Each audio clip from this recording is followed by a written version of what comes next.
Astaghfirullah. Assalamualaikum warahmatullahi wabarakatuh. Alhamdulillah wassalatu wassalamu ala rasulillah wa ala alihi wa sahbihi wa mawalah wa la hawla wa la quwwata illa billahi wa ba'd. Kita lanjutkan kajian kita, masih membahas tafsir dari surah Al-Insan, dan kita masuk pada ayat ke-28 dan seterusnya.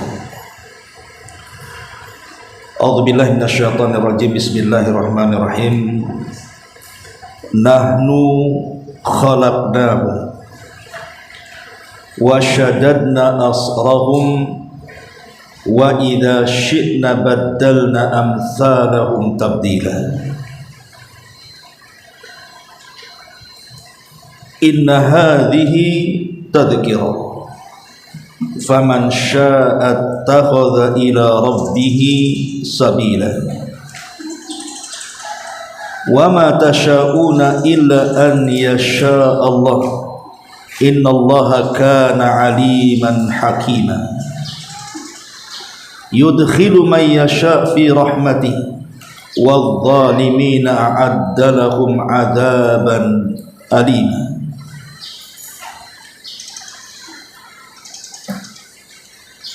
Setelah Allah Subhanahu wa taala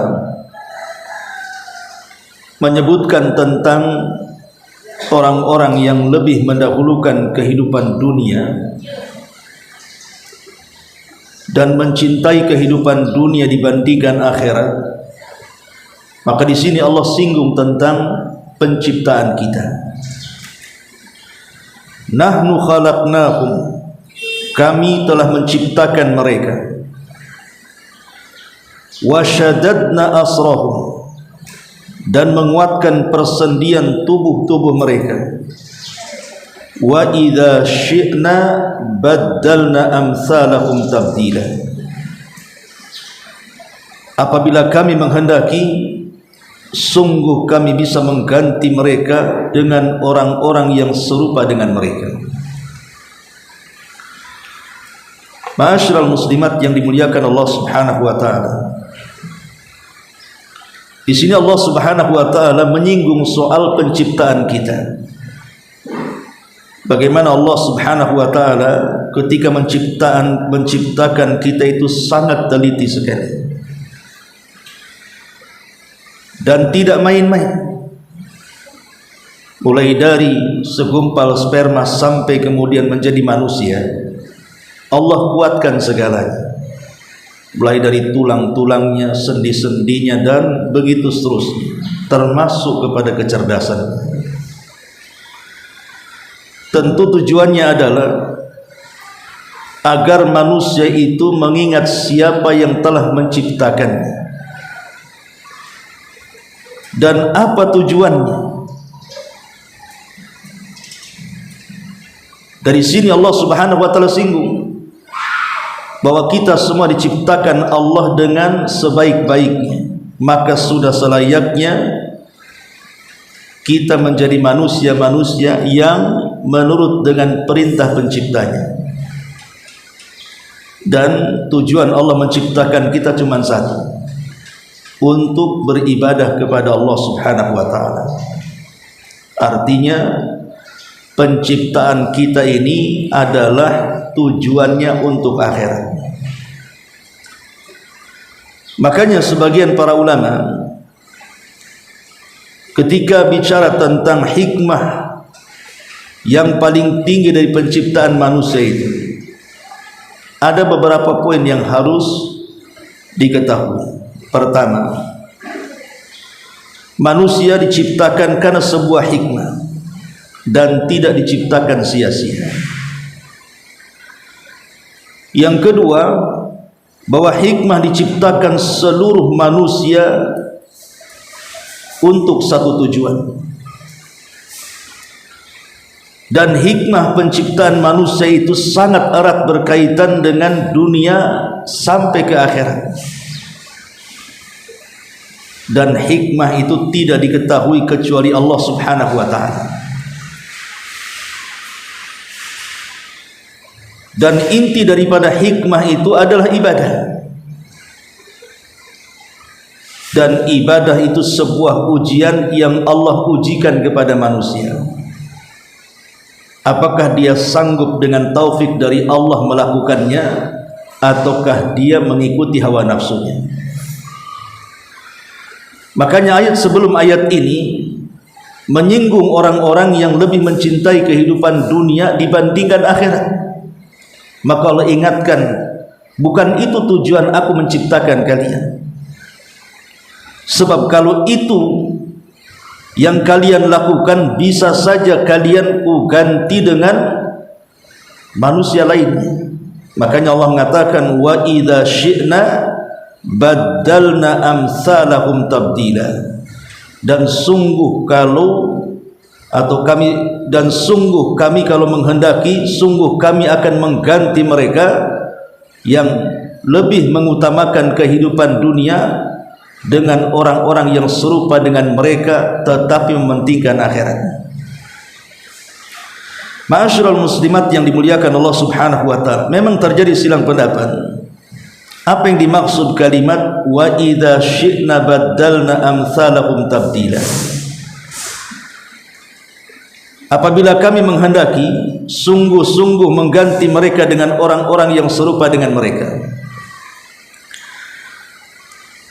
Pendapat yang pertama, maksudnya adalah kehidupan akhirat. Jadi Allah Subhanahu wa ta'ala setelah mewafatkan manusia, maka Allah Subhanahu wa ta'ala akan menciptakan kembali mereka dengan rupa yang berbeda. Jadi postur tubuh saya, ibu atau siapapun yang sekarang ini hidup di permukaan bumi, apabila Allah Subhanahu wa ta'ala wafatkan kita semuanya, maka postur tubuh kita ini akan Allah ganti, tidak akan sama dengan ketika kita hidup di dunia.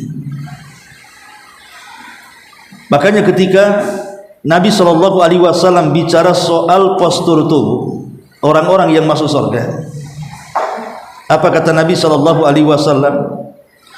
Khalaqallahu Adam ala suratihi tuluhu sittuna dhira'an. Sesungguhnya Allah Subhanahu wa ta'ala ketika menciptakan Adam, buyut kita semuanya, atas bentuk yang Allah kehendaki di sorga, tuluhu sittuna dhira'an, panjangnya 60 hasta. Dan nanti semua turunan Adam yang ditakdirkan masuk sorga akan dimiripkan dengan Adam bentuk tubuhnya. Tidak seperti sekarang yang hanya 1 meter lebih, tetapi nanti semuanya akan tumbuh seperti Adam 60 hasta. Ini penduduk sorga. Adapun penduduk neraka tentu berbeda. Penduduk neraka tidak sama dengan penduduk sorga, karena penduduk neraka tidak dijelaskan besarnya seperti apa. Ada hadis yang mengatakan, yang dikeluarkan oleh Imam Muslim, Nabi mengatakan dhirsul kafir mithlu uhudi. Dhirsul kafir maksudnya gigi seorang kafir. Satu giginya saja seorang kafir itu sebesar gunung Uhud. Baru giginya, cuma mukanya gitu ya. Dalam riwayat yang lain, ketika Nabi SAW menjelaskan tentang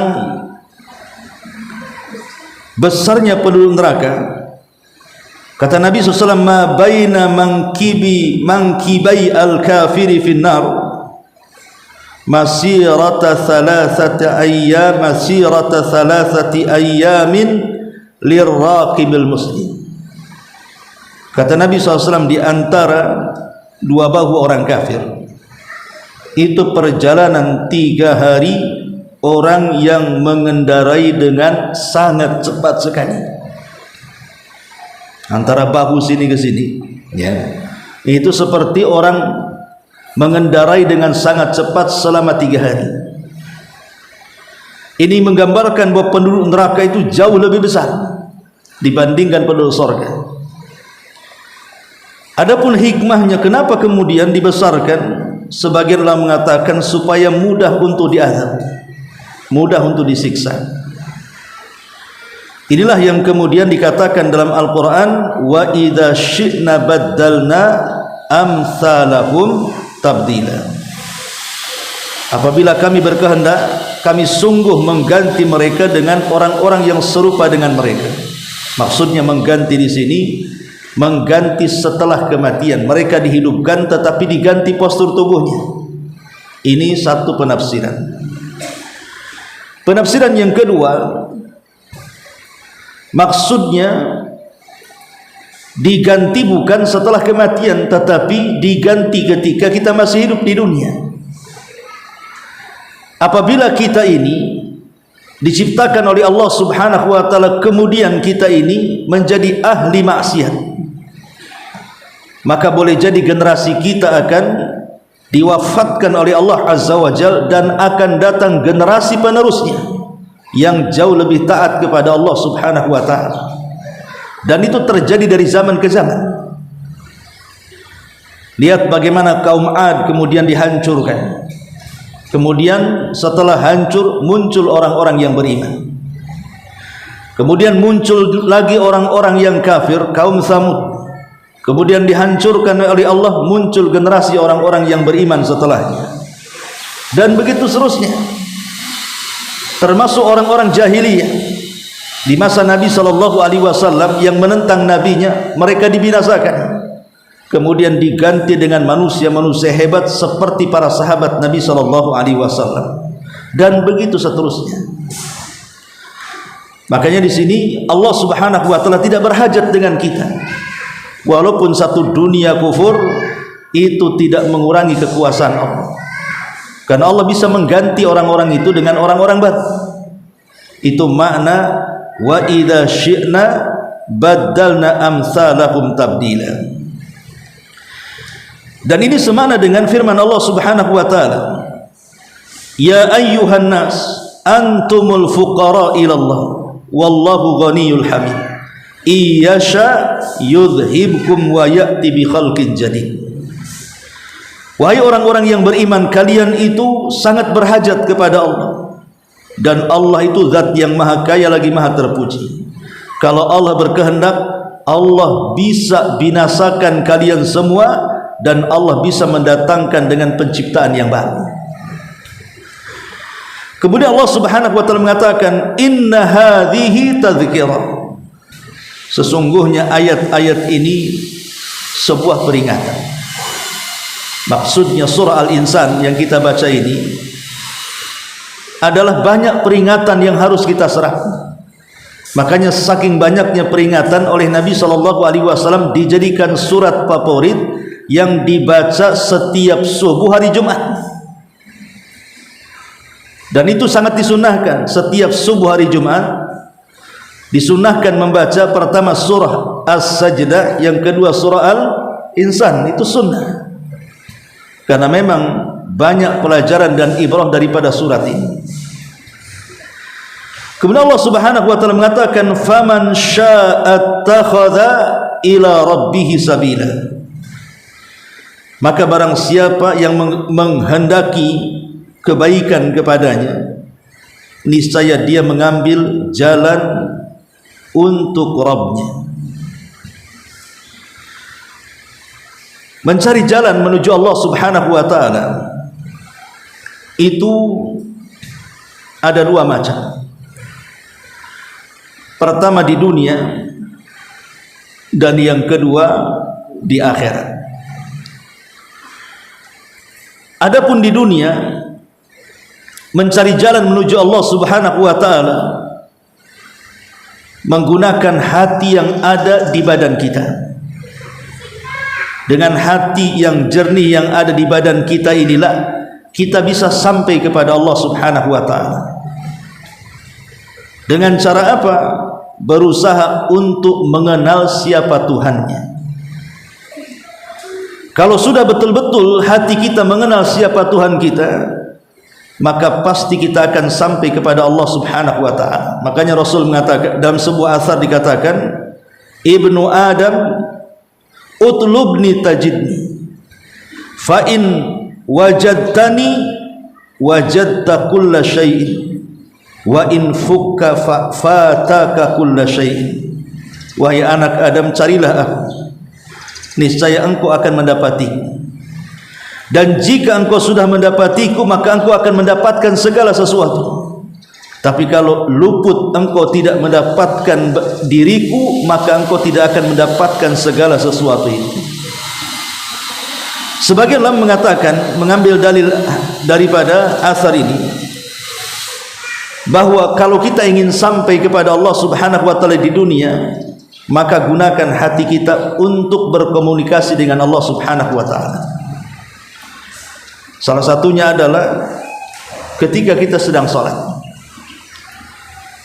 Hati yang khusyuk dalam sholat, yang penuh dengan tumakninah gerakannya, maka dia sedang menghubungkan diri dengan Allah Subhanahu wa taala. Makanya sholat disebut sholat itu karena ada silah, ada hubungan. Dan Allah Subhanahu wa taala juga mengatakan dalam Quran, ketika Allah Subhanahu wa taala menjelaskan bahwa salat itu sangat berat kecuali bagi orang-orang yang khusyuk. Kemudian Allah mengatakan, siapa orang yang khusyuk itu? Alladzina yadhunnuna annahum mulaqu rabbihim. Orang-orang yang yakin ketika salatnya dia sedang berkomunikasi dengan Allah Subhanahu wa taala. Dan khusyuk itu letaknya di mana? Di hati. Letak khusyuk itu ada di hati. Ini kalau kita ingin mencapai kepada hubung baik kita dengan Allah Subhanahu wa taala di dunia, maka gunakan dengan hati, dengan khusyuk, tumakninah, dan begitu seterusnya. Yang kedua, di akhirat. Afwan, masih yang pertama masih dunia. Dan ulama membagi menjadi 3 perkara. Kalau ingin kita sampai kepada Allah Subhanahu wa taala, lakukan 3 perkara. Di dunia kalau kita ingin sampai kepada Allah Subhanahu wa taala, lakukan 3 perkara. Yang pertama, perbaiki Islam kita. Yang kedua, perbaiki iman kita. Dan yang ketiga, perbaiki ihsan kita. Itulah tingkatan-tingkatan ketika kita menuju Allah Subhanahu wa taala. Pertama, perbaiki Islam kita. Jangan sampai kita mati dalam kondisi kafir. Allah Subhanahu wa taala mengatakan, wala tamutunna illa wa antum muslimun. Janganlah kalian mati kecuali dalam kondisi Islam. Karena orang yang terus memperbaiki Islamnya sampai kemudian dia meninggal, maka dia akan tercegah dari masuk ke dalam neraka. Barang siapa yang memperbaiki Islamnya sampai kematiannya, maka dipastikan neraka tidak akan menyambutnya. Dan dipastikan ketika neraka tidak menyambutnya, surga yang menyambutnya. Ini yang pertama. Kemudian yang kedua, perbaiki iman kita. Kalau kita terus memupuk iman kita ini sampai kematian kita, maka bukan hanya sekedar neraka tidak akan menyambutnya, artinya tidak akan masuk ke dalam neraka, tapi lebih daripada itu, dia akan selamat total dari neraka. Karena kalau yang pertama hanya Islam saja, tapi iman kurang diperbaiki, memang neraka tidak akan menyambutnya. Bukan berarti kemudian dia selamat dari neraka. dia bisa masuk tapi keluar lagi. Tapi kalau sampai memperbaiki iman total, dia tidak akan masuk neraka. Jadi ya kalau Islam saja masih ada kemungkinan masuk neraka, walaupun neraka tidak mungkin mengekalkannya. Tapi yang kedua ini total sama sekali menyentuh neraka pun tidak. Kemudian yang ketiga, perbaiki ihsan kita. Karena ihsan kita ini yang mengangkat derajat kita di sorga. Bukan hanya kita terbebas total dari neraka, dimasukkan ke dalam sorga, tapi juga ada tambahan. Dia diizinkan untuk terus memandang Rabbnya. Inilah 3 perkara caranya kita sampai kepada Allah Subhanahu wa ta'ala dari 3 jalur ini. Islam, dengan Islam berarti kita tidak dikekalkan di neraka, bukan berarti tidak masuk neraka.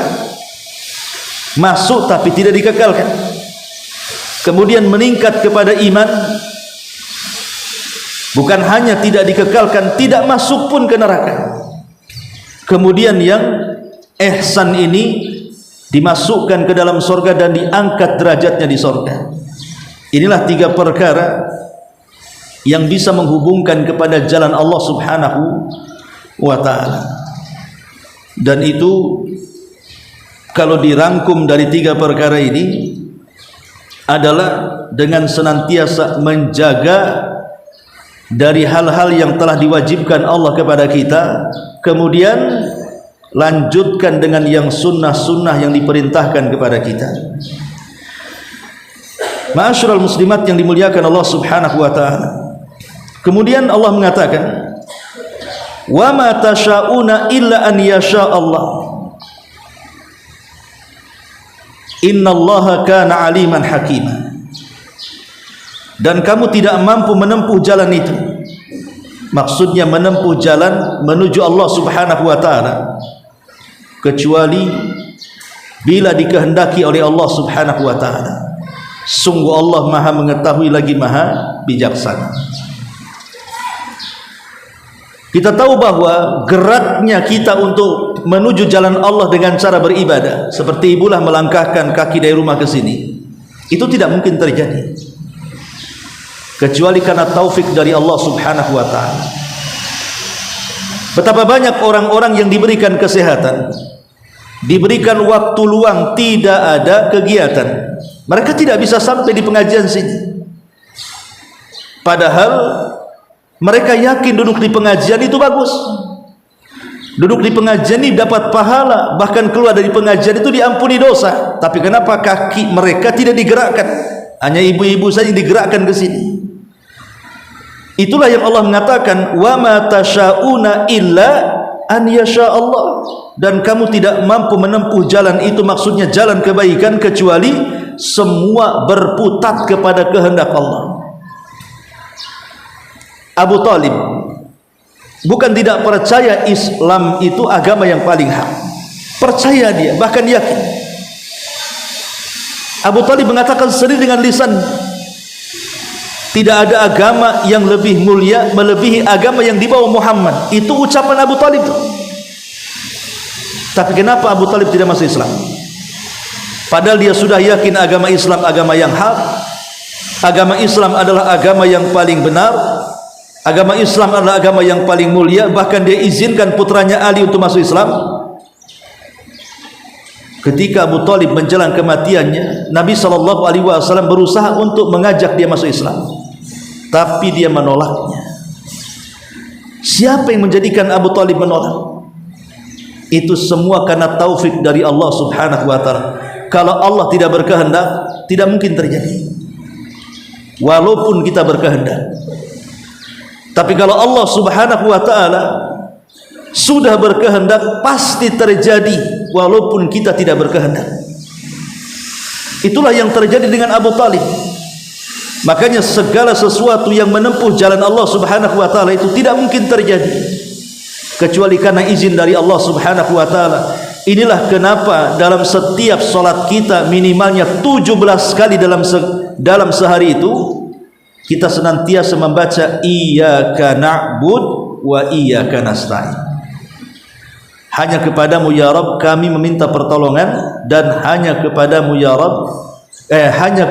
Rabb kami menyembah, dan hanya kepadamu ya Rabb kami meminta pertolongan. Sebenarnya meminta pertolongan itu bagian daripada sesembahan, bagian daripada ibadah. Tapi kenapa kemudian dikeluarkan dari ibadah? Kan seandainya Allah mengatakan iyyaka na'budu, itu sudah cukup sebenarnya. Karena isti'anah meminta pertolongan kepada Allah itu bagian daripada ibadah. Tapi Allah sendirikan, hanya kepadamu ya Rabb kami beribadah, dan hanya kepadamu ya Rabb kami meminta pertolongan. Karena ibadah tidak mungkin terjadi kecuali karena pertolongan Allah subhanahu wa ta'ala. Makanya kita meminta pertolongan kepada Allah agar kita bisa melaksanakan ibadah. Tanpa pertolongan Allah kita tidak mungkin bergerak. Jangan lagi ibadah, melangkah pun tidak. Lah dari sini kita tahu bahwa segala sesuatu itu atas kehendak Allah subhanahu wa ta'ala. Walaupun kita ini punya kehendak, tapi kehendak kita juga harus mengikut kehendak Allah subhanahu wa ta'ala. Ma'asyiral muslimat yang dimuliakan Allah subhanahu wa ta'ala, kemudian Allah mengatakan yudkhilu ma yasha, dan memasukkan sesiapa saja fi rahmatihi, dalam rahmatnya. Wadh-dhalimina a'adda lahum adzaban alima, dan bagi orang-orang zalim disediakan azab yang pedih bagi mereka. Ada yang mengatakan yang dimaksud rahmat dalam ayat ini adalah hidayah. Jadi hidayah itu sebuah rahmat. Kalau seandainya dulu ibu tidak pernah salat, kemudian sekarang rajin salat, itu semua adalah hidayah dari Allah, dan itu bentuk rahmat kasih sayang Allah kepada kita. Dulu ibu tidak kenal sunnah, akhirnya hijrah ke sunnah, ini sebuah hidayah. Dan hidayah ini adalah rahmat kasih sayang Allah kepada kita. Yang kedua, ada yang mengatakan yang dimaksud hidayah di sini artinya Islam. Maka siapapun yang masuk ke dalam Islam, maka dia orang yang mendapatkan rahmat Allah subhanahu wa ta'ala. Dan yang ketiga, dan ini pendapat yang kuat, yang dimaksud rahmat dalam ayat ini adalah sorga. Maka siapapun yang masuk ke dalam sorga itu karena rahmat Allah subhanahu wa ta'ala. Karena manusia sehebat apapun dia bertakwa kepada Allah, beriman kepada Allah, beramal saleh kepada Allah selama di dunia, tidak akan mampu memasukkan ia ke dalam sorga tanpa rahmat. Dahulu di zaman Bani Israel, ada anak muda yang tidak pernah melakukan dosa sedikit pun. Hidupnya hanya ibadah, ibadah, ibadah selama 70 tahun. Kemudian meninggal dunia. Setelah meninggal dunia, dia diberdirikan di pintu sorga. Maka Allah subhanahu wa ta'ala katakan kepada anak muda ini, udkhulil jannata birahmati, masuklah kau ke dalam sorga dengan rahmatku. Anak muda ini menolak, tidak mau, dan mengatakan tidak, aku tidak mau masuk sorga dengan rahmatmu ya Allah, tapi aku ingin masuk sorga dengan amalanku. Maka Allah subhanahu wa ta'ala katakan, baik kalau begitu hitung amalanmu berapa. Maka setelah dihitung amalannya, rupanya tidak lebih besar dibandingkan satu nikmat yang Allah anugerahkan kepadanya di dunia, nikmatul basar, nikmat mampu melihat. Maka karena dia khawatir tidak masuk surga, maka dia mengatakan, kalau begitu ya Rabb, masukkan aku ke dalam surga dengan rahmat-Mu. Jadi masuk surga itu karena rahmat Allah. Sampai pun kepada Nabi SAW ketika ditanya, wala anta ya Rasulullah, termasuk engkau masuk surga wahai Rasul? Ya, termasuk aku masuk surga. Aku pun masuk surga karena rahmat Allah. Kalau seandainya sekelas Nabi SAW yang jelas pahalanya segudang, dia tidak bisa mengandalkan amalannya untuk masuk ke dalam surga, kecuali karena rahmat Allah dia masuk ke dalam surga. Bagaimana kita? Kita tidak siap, tidak sebanding dengan Nabi. Tiba-tiba kita ingin masuk surga dengan amalan kita? Tidak, kita masuk surga itu karena rahmat. Tetapi ingat, walaupun demikian rahmat itu akan dicurahkan kepada kita karena kita selalu mendekat kepada Allah Azza wa Jalla dengan ibadah.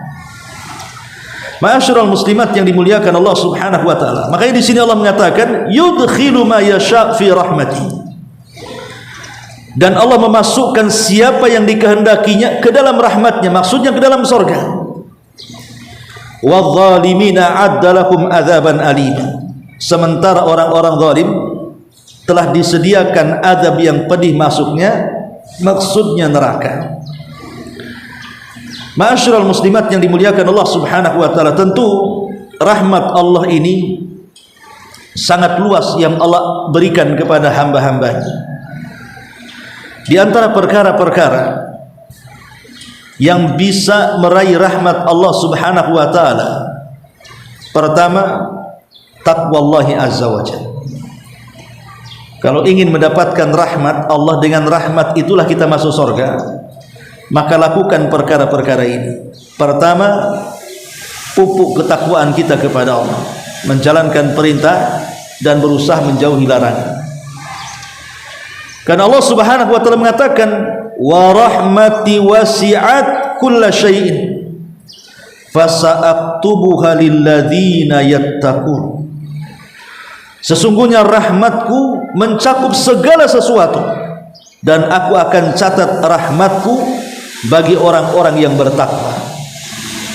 Ini yang pertama. Yang kedua, al-ihsan, senantiasa berbuat kebajikan dan kebaikan, mudah menolong orang. Karena Allah mengatakan dalam surah Al-A'raf ayat 56, inna rahmatallahi qaribun minal muhsinin. Sesungguhnya rahmat Allah itu dekat dengan orang-orang yang senantiasa berbuat kebaikan.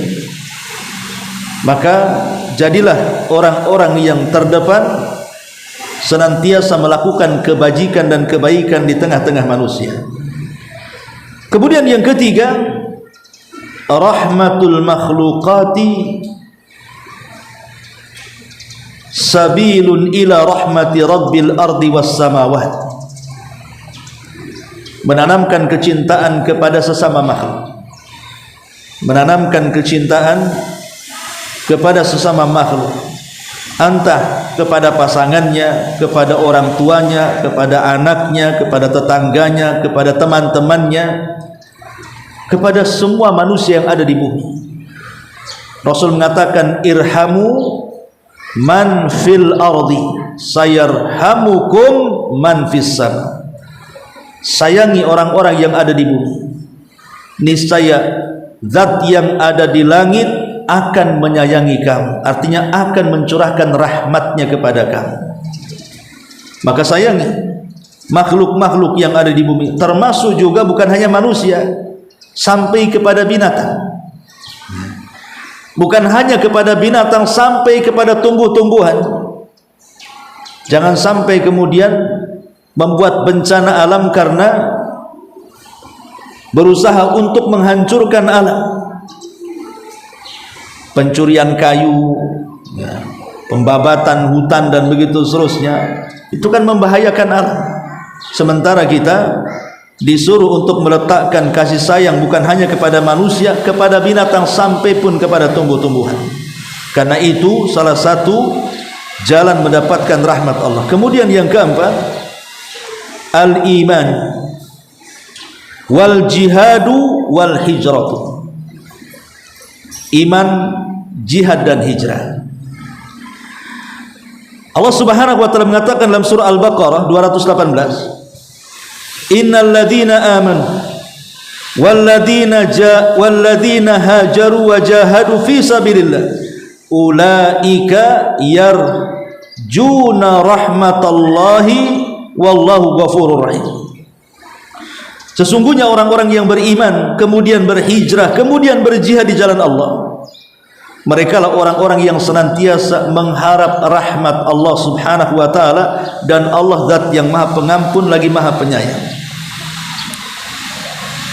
Makanya Bersyukurlah orang-orang yang hijrah yang dulunya jahiliyah kemudian berusaha untuk memperbaiki diri, perbaiki akhlak, memperbaiki ibadah, memperbaiki sunnah-sunnah, memperbaiki tauhid dan begitu seterusnya. Maka ini salah satu juga jalan mendapatkan rahmat Allah Subhanahu wa taala. Kemudian yang kelima, iqamus salati wa ita'uz zakati wa ta'atur rasuli sallallahu alaihi wasallam. Menjaga salat 5 waktu, menunaikan kewajiban zakat dan berusaha untuk taat dengan Nabi sallallahu alaihi wasallam. Dalam surah Nur ayat 56 Allah mengatakan, wa aqimus salata wa atuz zakata wa atiur rasula la'allakum turhamun. Tegakkanlah salat oleh kalian, tunaikanlah zakat oleh kalian, taatilah rasul kalian, la'allakum turhamun, semoga kalian diberikan rahmat oleh Allah Subhanahu wa taala. Ini yang kelima. Kemudian yang keenam, ta'atullahi wa ta'atu rasulih, berusaha menggabungkan ketaatan kepada Allah dan ketaatan kepada Rasul. Dan itu dijelaskan di dalam surah Al-Imran 132, wa atiullaha war rasul la'allakum turhamun.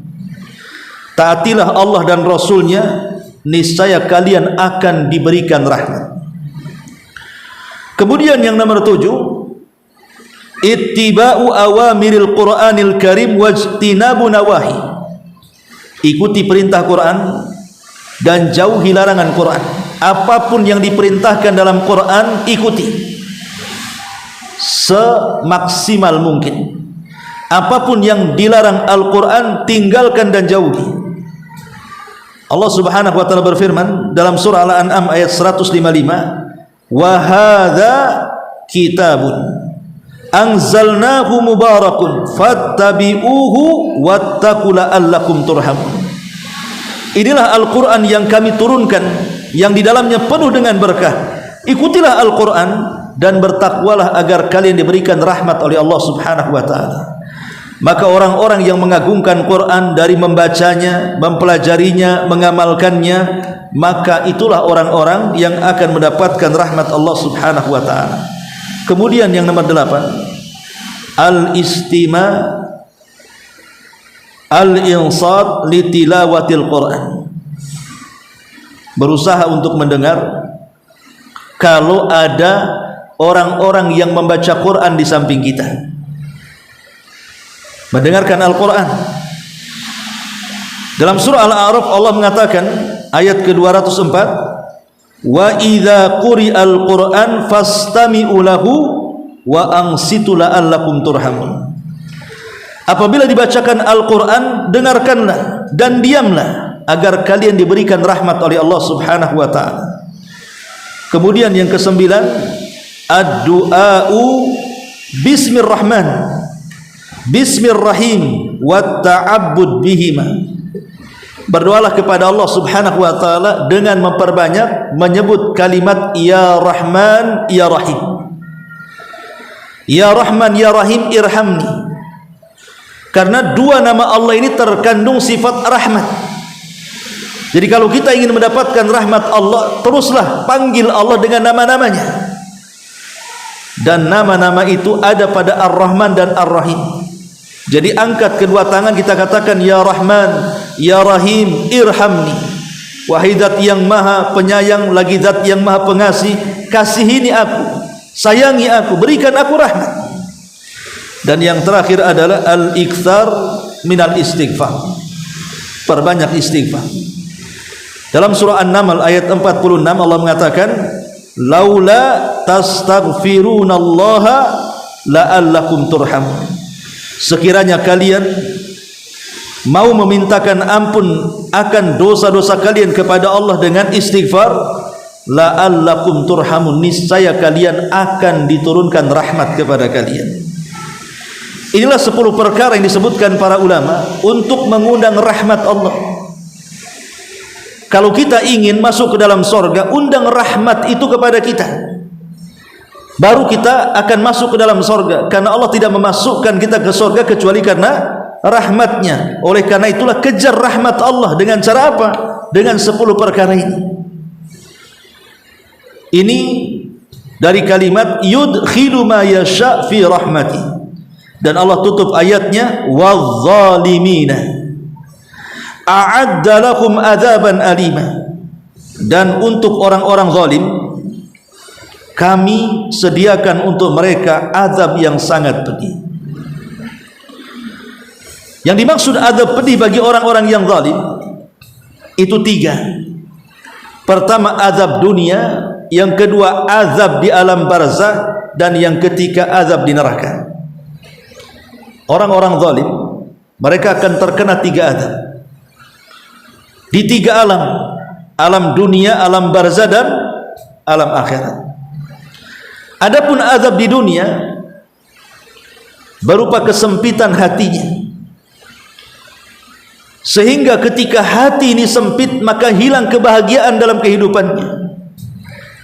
Betapa banyak orang-orang yang stres berujung kepada bunuh diri, mengakhiri hidupnya sia-sia, merasa tidak ada masa depan dalam kehidupannya, merasa tidak berguna hidupnya. Ini azab di dunia yang seperti ini. Allah berikan kesempitan dada, hidupnya tidak akan pernah tenang, walaupun mungkin rumahnya besar, walaupun pasangannya cantik dan ganteng, walaupun hartanya melimpah, walaupun tinggi pangkat dan jabatannya. Tapi kalau dia orang zalim, maka Allah akan timpakan azab di dunia dengan dicabutnya ketenangan dalam hati dengan cara disempitkan hatinya. Makanya Syekhul Islam Ibnu Taimiyah rahimahullah taala mengatakan, "Man lam yadkhulil jannata fid dunya, lam yadkhulil jannata fil akhirah." Siapapun yang tidak masuk surga dunia, selamanya tidak akan masuk surga akhirat. Kemudian ditanya, apa yang dimaksud surga dunia wahai Syekh? Maka dia mengatakan itmi'nanul qalbi. Surga dunia itu adanya ketenangan dalam hati. Ketika hati tenang, salat tenang. Ketika hati tenang, baca Quran tenang. Ketika hati tenang, ibu melayani suami bisa tenang, mendidik anak bisa tenang, segala sesuatu bisa teruraikan. Itulah surga dunia. Tapi nerakanya dunia terbalik, hatinya sempit. Ketika hati sempit itu malas semuanya, sholat malas, puasa malas, semuanya malas. Bahkan tidak ada kehidupan yang nyaman lagi di dunia. Sehingga saya katakan dari awal, betapa banyak orang-orang yang mereka mengakhiri hidupnya itu karena banyak masalah. Masalah itulah yang menyempitkan dada. Ketika sempit dadanya, sempit pikirannya, akhirnya mencari jalan pintas untuk menyelesaikannya, padahal itu jalan panjang yang harus dilaluinya. Nah, ini azab yang pertama. Di dunia ada disempitkan dadanya, atau memang azab betulan, bukan hanya disempitkan dadanya saja, memang dikirim azab oleh Allah. Boleh jadi dalam bentuk tsunami, dalam bentuk zilzal, gempa, dalam bentuk banjir, angin, dan begitu seterusnya. Itulah Allah Subhanahu wa taala menimpakan azab kepada orang-orang zalim di dunia sebelum akhirat. Karena Allah, Rasul mengatakan ma min dzambin ajjalallahu uqubatahu fid dunya qabla al-akhirah al-baghi wa qati'atir rahim. Dosa yang disegerakan di dunia sebelum akhirat salah satunya adalah kezaliman. Yang kedua, azab setelah kematian yang disebut dengan azab kubur. Orang-orang zalim mereka tidak akan selamat dari azab kubur. Mereka akan memperhitungkan tanggung jawab mereka di hadapan Allah di alam kubur itu. Dan yang paling ngeri adalah azab neraka yang Allah katakan di sini, a'adda lahum azaban alima. Allah telah sediakan kepada mereka azab yang sangat pedih. Inilah akhir daripada surah Al-Insan. Wallahu alam. Kita beralih kepada surat yang baru pertemuan berikutnya. Sampai di sini silakan kalau ada yang mau bertanya, kita buka pertanyaan.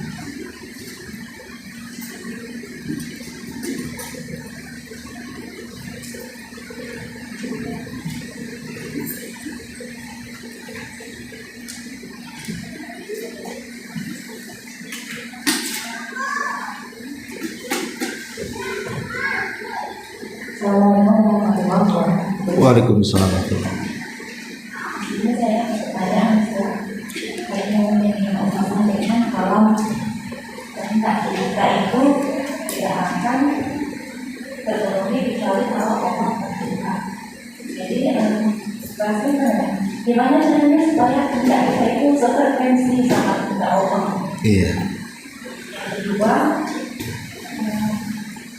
kalau setiap yang kita lakukan kita orang tadi walaupun dia mengakui hak dan satu orang dengan hak, tapi beliau tidak bisa mengislamkan Allah tidak berkehendak. Jadi apakah itu termasuk dalam memang catatannya kalau makhluk itu ya Allah itu tidak masuk Islam walaupun yang mengakuinya. Jadi bagaimana apakah kita itu sudah ditetapkan dalam makhluk apapun terjadi dalam kehidupan kita, apakah itu bisa melihat berganti atau silakan ditambah? Iya. Ya, kita gabungkan saja jawabannya. Ya, alhamdulillah. Kita tahu bahwa manusia itu diberikan kehendak. Siapa yang memberikannya? Allah Subhanahu wa taala. Karena manusia itu bukan seperti wayang golek yang diatur dalang. Kata dalang bergerak, dia bergerak. Kata dalang mati, dia mati. Kata dalang ke kanan, dia ke kanan, ke kiri, ke kiri. Tidak. Manusia itu bukan seperti itu. Sebab kalau manusia itu seperti wayang digerakkan dalang, berarti kalau dia masuk ke dalam neraka, Allah zalim di sini. Berarti kan Allah yang berkehendak dia masuk neraka. Bukan seperti itu. Ini pemahaman Jabriyah namanya. Pemahaman Jabriyah itu kita ini digerakkan oleh Allah. Termasuk ketika kita maksiat, itu Allah yang gerakkan. Sehingga kita tidak, orang maksiat itu jangan disalahkan. Itu Allah yang menggerakkan dia ke maksiat. Nanti kan kacau pemikirannya. Ataupun seperti pemahaman orang-orang Qadariyah yang seolah-olah kita ini punya kehendak yang terpisah dengan kehendak Allah.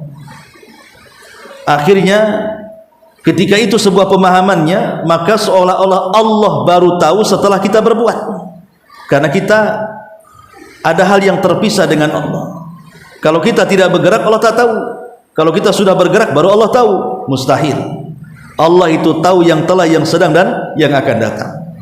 Makanya pemahaman ahli sunnah itu tengah-tengah di antara kelompok Jabriyah dengan kelompok Qadariyah. Di antaranya adalah bahwa Allah punya kehendak, manusia diberikan kehendak, tetapi kehendak manusia tetap terkontrol dengan kehendak Allah. Maksudnya begini, kalau di depan kita ini ada dua jalan menuju Batam Center, yang satu jarak tempuhnya dekat, tidak ada rintangan, tidak ada begal. Yang satu lewat Muka Kuning sana umpamanya, lebih jauh, sudah jalannya jelek, banyak paku, banyak begal umpamanya. Kemudian kita disuruh milih, kamu mau milih jalan kemana? Ke Batam Center, mau lewat Tiban sana dekat, aman, atau mau lewat sini jauh tapi menakutkan? Tentu kan kita bisa milih. Gak mungkin dipaksa harus ke jalan situ. Ya kita ada pilihan, ya kita cari yang dekat. Yang dekat dan aman, itu kehendak kita. Sama juga Allah Subhanahu wa taala sudah memberikan kepada kita dua pilihan. Ini ada api, ini ada air. Ini ada sorga, ini ada neraka. Kau milih mana? Ini jalan ketaatan, ini jalan kemaksiatan. Yang ketaatan jalan ke sorga, yang kemaksiatan jalan ke neraka. Kan kita bisa milih itu. Dari mana kita bisa milih? Karena Allah Subhanahu wa taala sudah menganugerahkan kepada badan kita alat untuk memilih. Allah berikan mata, Allah berikan telinga, Allah berikan lisan, Allah berikan akal pikiran. Itu semua alat untuk memilih sebenarnya. Tapi kalau seandainya kita memilih yang buruk, berarti itu kehendak kita. Sebagaimana kalau kita memilih yang baik, itu juga kehendak kita. Tapi dua kehendak ini tetap dikontrol oleh kehendak Allah. Bukan berarti kita memilih jalan ini karena mengikuti catatan, tidak. Pemain tadi contohnya, kenapa Abu Talib dia masuk neraka padahal mengaku Islam? Apakah dia mengikuti catatannya di Lauhil Mahfuz? Tidak. Dia mengikuti kehendaknya. Yang kehendak itu tidak lepas dari kehendak Allah Subhanahu wa taala. Sebab kalau seandainya semua manusia mengikuti catatannya, catatan Allah Subhanahu wa taala, berarti manusia itu dipaksa namanya. Harus mengikut catatan. Kenapa Abu Talib mati? Ya memang catatannya seperti itu, harus kafir. Kenapa Fir'aun kafir? Ya memang begitu catatannya. Anda bisa. Pertama, karena kita tidak tahu catatan kita. Emangnya tahu saya ibu catatan kita di sorga kayak apa? Kan nggak tahu. Makanya ketika sahabat mengatakan, ya Rasulullah, kalau memang kita sudah ditakdirkan, maknanya sudah dicatat masuk neraka, buat apa kami beramal, katanya. Atau kalau seandainya kami sudah dicatat masuk surga, katanya, ya sudah, leha-leha saja, toh juga ujungnya masuk surga. Maka Nabi SAW mengatakan, bukan cara seperti itu yang kalian lakukan. Bukan mengandalkan kepada catatan, karena kalian tidak tahu catatan kalian. Maka di ujung hadis mengatakan, i'malu, beramalah kalian, beramalah kalian, fa innakum muyassarun lima khuliqtum, karena kalian akan dimudahkan dengan amalan itu, apakah masuk ke dalam surga ataukah masuk ke dalam neraka. Kemudian Allah firmankan, fa amma man a'ta wattaqa wa saddaqa bil husna fasanuyassiruhu lil yusra wa amma man bakhila wastaghna wa kadzdzaba bil husna fasanuyassiruhu lil usra. Barang siapa dalam kehidupannya dia memilih untuk bertakwa, untuk memberi dengan hartanya, dengan ilmunya, dengan pengetahuannya, dengan apa sajalah memberi, didasari dengan ketakwaan dan mengharap surga Allah Subhanahu wa taala, jalan dia sudah mudah ke surga, Allah mudahkan lagi. Tapi barang siapa yang mendustakan, bakhil dan mendustakan dan tidak yakin dengan neraka, maka jalan dia sudah sulit masuk surga, Allah sulitkan lagi.